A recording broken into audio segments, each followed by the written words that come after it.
Oi, gente, bem-vindas e bem-vindos à nossa videoaula da semana 1 de métodos matemáticos. Nessa semana a gente vai ver aí o conteúdo de integral de Fourier e de transformada de Fourier nos próximos vídeos, tá? Nos encontros virtuais, a gente não vai rever o conteúdo todo da videoaula, então essa videoaula é necessária, tá? Para conseguir seguir bem o encontro na medida do possível, né? Nos encontros a gente ainda vai trabalhar um pouco com a série de Fourier, os exercícios que faltaram lá das listas, né, que a gente está usando, material também do professor Matheus, tá? Então, vamos dar início aqui a esse conteúdo de integral de Fourier. Então, nós tínhamos lá, né, gente, problemas com funções periódicas ou definidas em intervalos finitos. Lembra quando a gente estudou, então, essa série de Fourier? A gente sempre pegava essa função periódica ou definida em intervalo finito e, em segundo caso, a gente fazia uma extensão lá, que era a extensão par, extensão ímpar ou extensão periódica da função.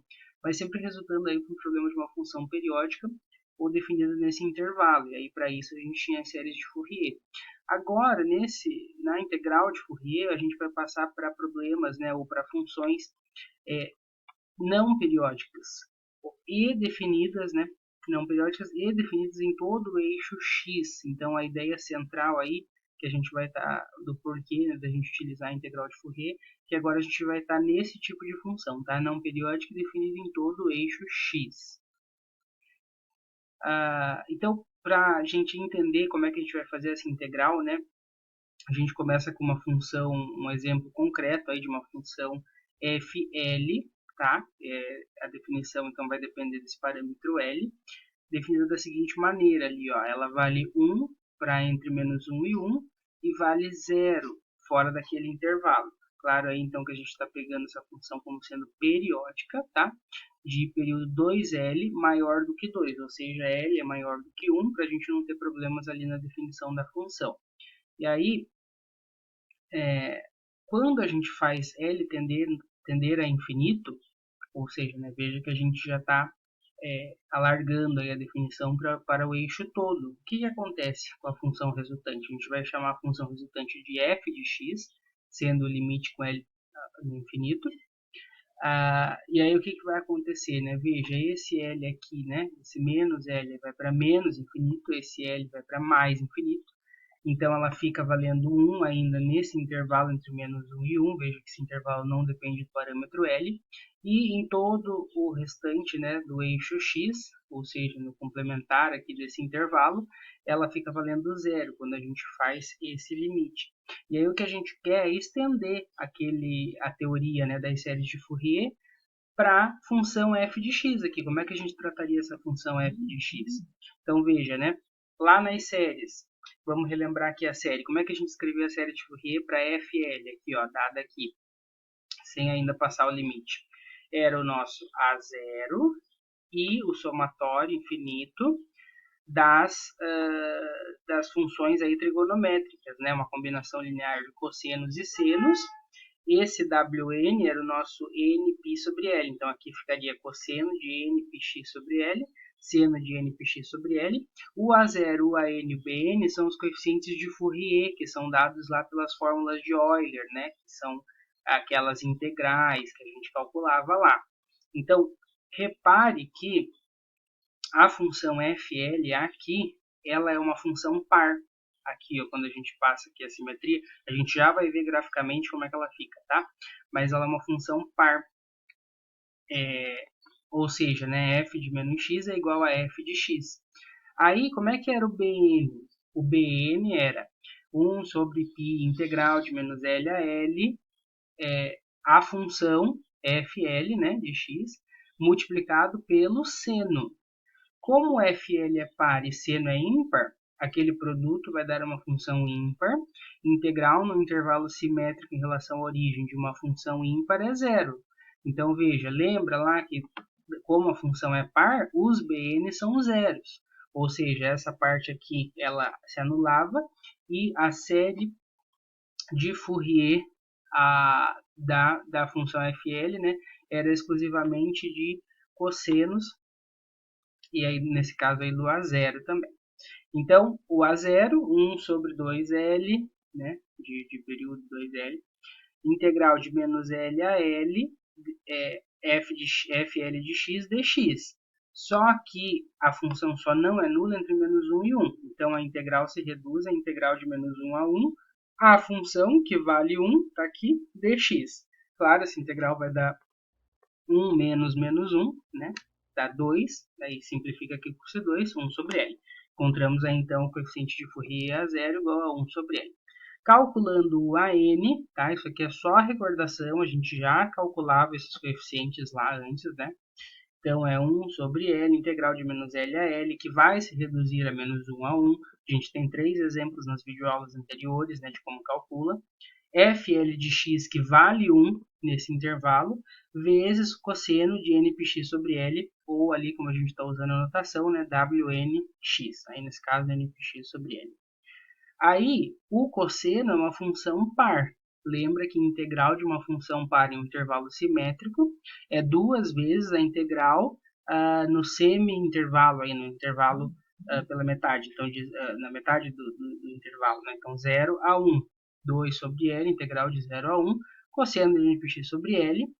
Aí é para resolver essa integral aí, né? A primitiva vai ser seno, certo? De npx sobre L sobre np sobre L, tá ali a primitiva, né? Aplicado em 1 e menos aplicado em 0. Só que seno de 0 é 0, então só aparece ali o seno de np sobre L, tá? Então o AN, e aí como é que a gente fazia, né?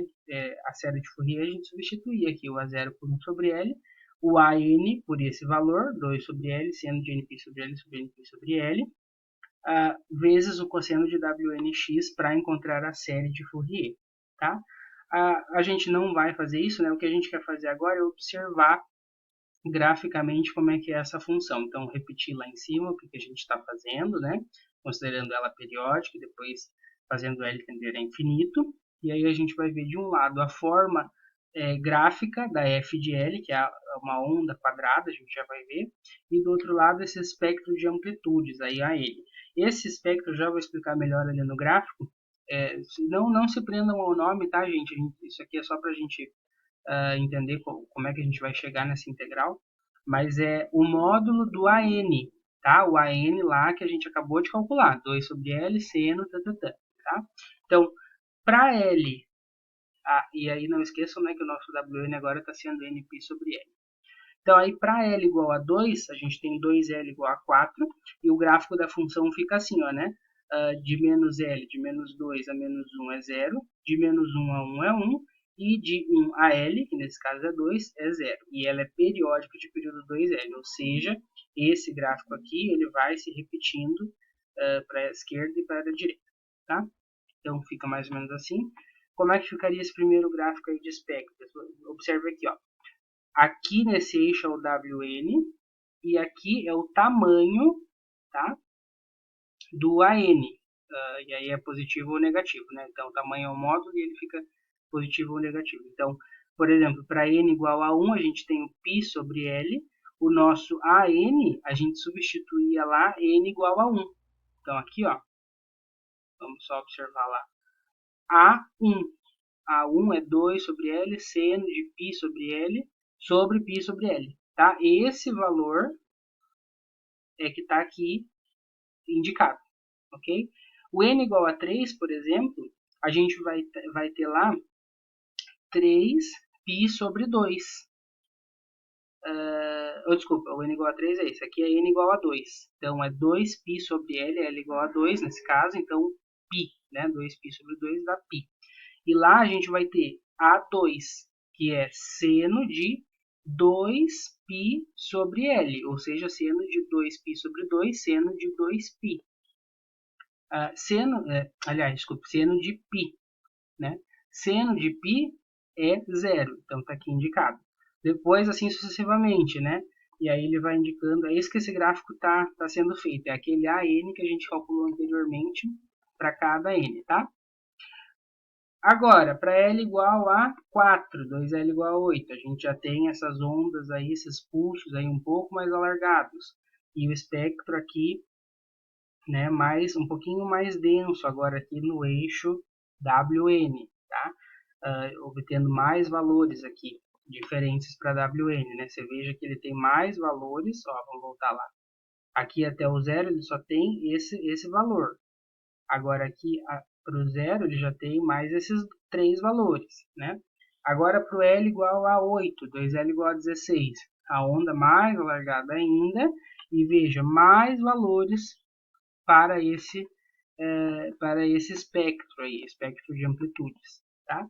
Então a ideia, gente, é que quando a gente faz o limite com L ao infinito, a gente já tinha visto, né? Ia ficar o valor de 1, entre menos 1 e 1, 0, restante, tá ali o gráfico da F embaixo. E aí, o espectro, gente, não tem, né? Mas a ideia é que a gente obtenha todos os valores da reta. Então, esse WN, na verdade, ele se transforma em todos os valores reais, tá? Quando a gente vai fazendo os múltiplos, né? E faz L tender ao infinito. Essa que é o objetivo do gráfico, a gente identificar que ele vai assumindo cada vez mais valores, tá? Agora sim a gente vai partir então para a integral. Então tá lá, né, a nossa série de Fourier com Wn daquela forma, ali o A0, a NBN, coeficientes de Euler dados por aquelas integrais, coeficientes de Fourier dados pelas fórmulas de Euler dados por aquelas integrais. Agora, aqui eu substituo a definição. Então o nosso A0, a definição do A0, a n em função de L, né? A definição do AN era a integral de menos L a L da função vezes o cosseno. A definição do BN é a integral da função vezes o seno. E tínhamos o 1 sobre L, né? Onde o período era 2L, tá? Só substituir, então, a 0 a NBN pela definição, né? Pela fórmula de Euler, como é que a gente calculava, tá? Agora, gente, a gente vai ver a variação do W aqui, ó, W dado, Wn dado por Np sobre L. Então, a gente faz o elemento menos o anterior, né? Wn mais 1 menos Wn, fazendo a continha aí, né, pela definição, n mais 1 π sobre L menos Np sobre L. Então, a gente corta os Np sobre L e sobra π sobre L. Já não depende aí do N, tá? Essa variação do W. Então, agora W é igual a π sobre L, né? A gente tem que 1 sobre L é WD sobre π. Isso aqui vai ser importante quando a gente fizer o limite para o infinito igual a zero.